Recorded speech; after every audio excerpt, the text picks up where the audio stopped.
jallootatti hin hinaafin, hidhata isaanii ta'us hin hawwiin. Isaan garaa isaaniitti humnaan namarratti ka'uu hin yaadu. Afaan isaaniitiinis wanta hamaa hin dubbatu.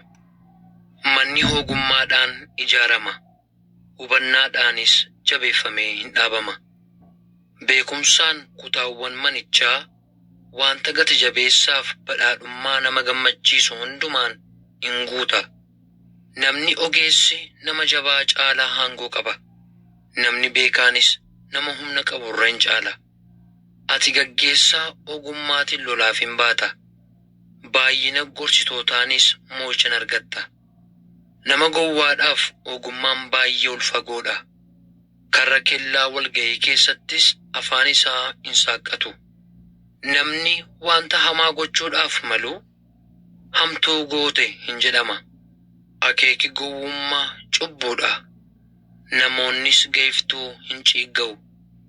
Ati bara rakkinaatti yoo raafamte humni kee muraasa. Warra gara du'aatti geeffaman oolchi. Warra ajjeefamuuf hollachaa deemanis deebisi. Ati nuyi waa'ee kanaa hin beekne yoo jette inni garaa namaa qoru kana hin hubature. Inni jireenya kee eegu kana hin beekure. Inni namaaf akka hojii isaatti gatii isaa hin kennamitiire. Yaa ilma koo, dammi gaarii waan ta'eef isa nyaadhu. Nadhiin dhaaba dammaa keessaa coccobu sitti minyaa'a. Akkasuma ogummaanis jireenya keef beessa akka ta'u beeki. Ati isa yoo argatte guyyaa booddeetiif abdii qabda. Abdiin kees hin badu. Akka nama jallaa jireenya nama qajeelaa riphxee hin eeggatin. Bultii isaa irrattis humnaan hin ka'in. Namni qajeelaan si'a 7 kufee iyyuu deebi'ee hin ka'a. Namni jallaan garuu wanta hamaa keessatti hin kufa. Yommuu diinni kee kufu kufaatii isaatti hin gammadin. Yommuu inni gufatus garaa kee keessatti hin gammadin. Itti gammaduu kee Waaqayyo yoo argee hin jaallatu. Dheekkamsa isaas isa irraan deebisa. Waa'ee namoota hamaa hojjetaniif hin aariin. Warra jallootattis hin hinaafin. Namni hamaan abdii boorii hin qabu. Ibsaan nama jallaas hin dhaama. Yaa ilma koo, Waaqayyoon sodaadhu. Mootiidhaaf ulfina kenni. Hidhata warra ittiin mormanis hin ta'in. Namoonni akkasii kun hamma libsuu ijaatti hin badu. Badiisa isa Waaqayyo yookiis mootiin isaanitti fidu eenyutu beekuu danda'a ree? Jechi kanatti fufee jirus immoo jecha namoota ogeessotaati. Firdiitti nama wal caalchisuun gaarii miti. Nama jallaadhaan ati qajeelaadha nama jedhu namoonni hin abaaru. Sabni lafarraas isa hin ciiggaa. Garuu warra nama jallaa ifataniif gaariin ta'a. Eebbi gaariin isaaniif hin dhufa. Deebiin dhugaan milikkita firooma dhugaati. Maasii qopheeffattee waan ittiin jiraattu hamma argattutti mana hin dhaabbatin. Akkasumaan namarratti dhugaa hin bayin yookiis nama sossobiin. Ati waanuma namni ana hojjeteen isa hojjedha. Gatii hojii isaatis isaaf nan deebisan jedhiin. Ani maasii nama dhibaa keessa, iddoo dhaabaa waynii nama qalbii hin qabne keessas nan adeeme. Kunoo qoraattiin iddoo hundumaatti hin biqile. Aramaan irra hin garagale. Dallaan dhagaa isaas hin jijjige. Yommus ani ilaalee wanta kana yaadaan qabee isan arge kana irraas barumsa nan argadhe.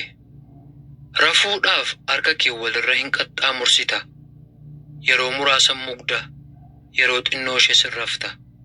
Garuu osumatti raftuu hiyyumni akka saamtuutti, dhabinnis akka nama mi'a lolaa hidhatetti sitti hin dhufa.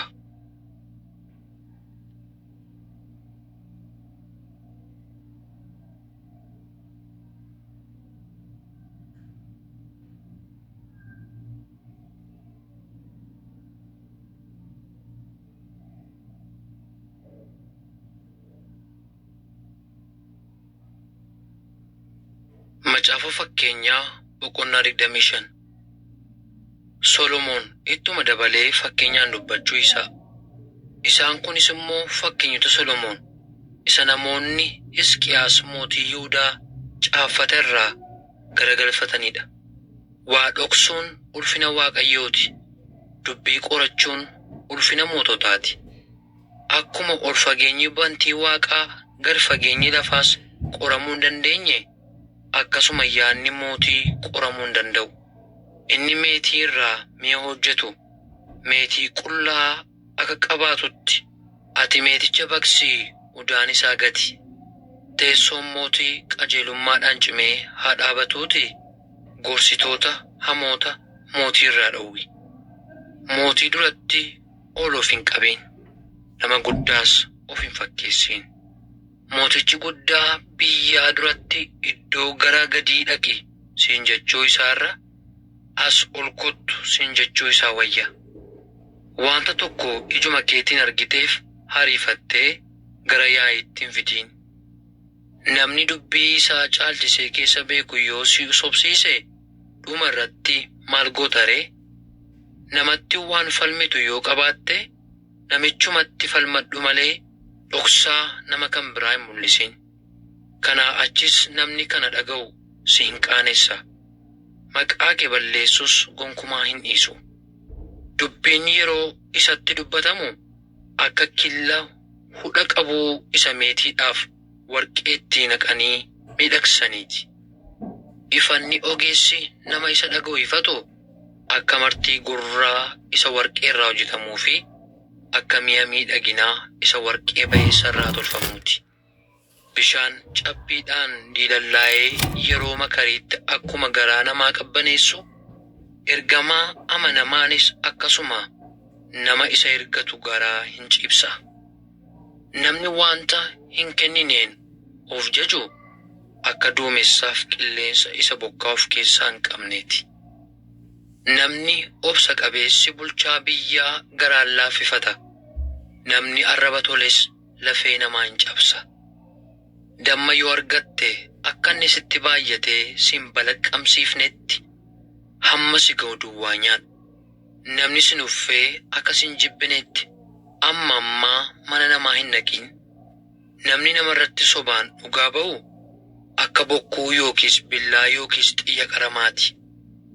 Nama hin amanamne bara rakkinaatti amanachuun akka nama ilkaan raafamuun waalelfachuudhaaf miilla lawwaasaadhaanis adeemuudhaaf amanatuuti.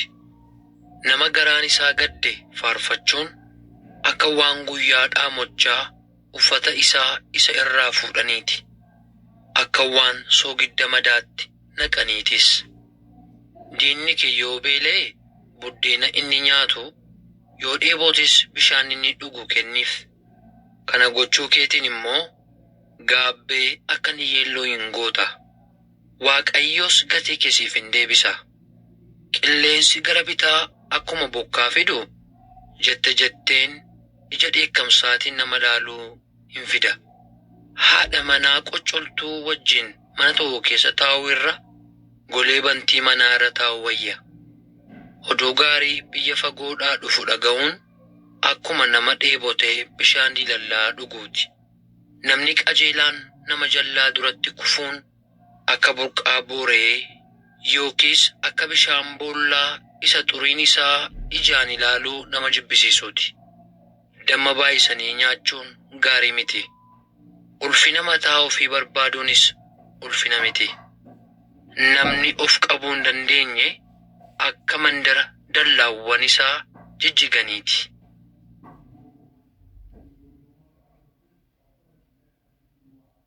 Macaafa fakkeenyaa boqonnaa 26.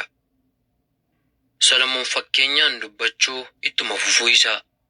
Cabbiin bonaaf bokkaanis yeroo makariif akka hin taane, akkasuma ulfinni immoo nama gowwaadhaaf hin ta'u. Abaarsi akkasumaan nama abaaran akka dimbiitii waan irra qubattu dhabdee asiif achi barriftuu yookiis akka girisa balaliituuti malee nama hin ga'u. Sottoon fardaaf luugamni harreef akka barbaachisu akkasuma uleen dugda gowwootaaf hin barbaachisa. Atiyyuu akka isaa akka hin taanetti gowwaadhaaf akka gowwuma isaatiitti deebii hin kennin. Namni gowwaan ogeessa akka of hin seenetti akkuma gowwummaa isaatitti deebii kenniif. Namni nama gowwaa ergatu akka nama miilla isaa ofirraa muree rakkina ofitti waamuuti. Fakkeenyi afaan gowwaa keessaa ba'u akka miilla naafatee rarra'uuti. Namni gowwaadhaaf ulfina kennu akka nama furursaatti dhagaa hidhuuti. Fakkeenyi afaan gowwootaa keessaa ba'u akkuma qoraattii harka nama machaa waraanaa jiruuti. Namni nama gowwaa yookiis nama karaa deemaa hojiitti qacaratu akka nama iddaa baatuun waanuma arge madeessuuti. Sareen diddiga isaatti akkuma deebi'u gowwaan gowwuma isaatti hin deddeebi'a. Nama ogeessa utuu hin ta'in ogeessa of se'u irra nama gowwaatu caalaa abdii qaba. Namni dhibaa'aan leenci saafelli karaa irra, leenci sodaachisaanis karaa guddaa keessa jira hin jedha. Muchoon saanqaa boolla muchoo isaatii keessa akkuma naanna'u, namni dhibaa'anis akkasuma siree isaa irra hin gangalata. Namni dhibaa'aan ittootti cuubachuudhaaf harka isaa waciitii keessaan kaa'a. Garuu gara afaan isaatiitti iyyuu danda'ee hin deebifatu. Namni dhibaa'aan isa ogeessonni torba ogummaadhaan deebii kennan caalaatti hubataa of se'a. Namni akkasumaan adeemee dhufee dubbii namaa keessa lixu akkuma nama gam godhee gurra saree karaa deemtuu qabuuti. Maraatuun diimina gubaa fi xiyya nama ajjeesu namatti gadhiisu nama gowwomsee anoonan taphadhe jedhu wajjin waliin caalu. Qoraan hin jiru yoo ta'e ibiddi hin dhaama. Hameen hin jiru yoo ta'e qoccolloon hin hafa. Cilaattii barbadaa dhaamuuf jedhutti qoraanis ibiddatti dabaluun humna isaa akka baay'isu namni dubbii tuttuqu qoccolloo hin baay'isa. Dubbiin hasaasa hamattuu akka buddeena nyaati. Keessa namummaa namaattis hin dhaga'ama. Garra marrumaaniittis gadi hin bu'a. Namni afaan isaatiin gaarii fakkaatee garaa isaa keessaa yaada hamaa qabu akka qodaa suphee isa meetiin itti uffifameeti. Namni nama jibbu jibbi isaa akka irraa mul'anneef haasaadhaan garan balleessa. Garaa isaa keessa garuu haxxummaatu jira. Sababii wanta jibbisiisaan torba yaada isaa keessa jiruuf yommuu inni afaan laafee dubbatu isa hin amaniin. Inni jibba isaa haxxummaadhaan yoo dhokfate iyyuu jallinni isaa walga'ii keessatti bakkeen baafama. Namni boolla namaaf qotu ufuma sa'aatii isa keessatti hin kufa. Nama dhagaa namatti konkolaachisus dhagichi deebi'ee isumatti hin konkolaata. Arrabni sobuu warruma ofii mammadeessee hin jibba. Afaan itti kuulee dubbatus badiisa namatti hin fida.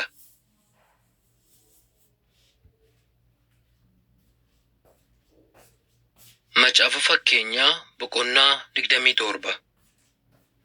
Fakkeenyaan dubbachuu ittuma fufuu isaa. Wanta guyyaan fidu hin beektu, kanaafis wanta boortoon of hin jajiin. Namni si ajaju malee ati of hin jajiin. Namni biraa si ajaju malee afaan keen of hin jajiin. Dhagaan ulfaataadha, cirrachi ba'aadha. Inni namni gowwaan tuttuqee nama aarsu garuu isaan lachuu caalaa in ulfaata.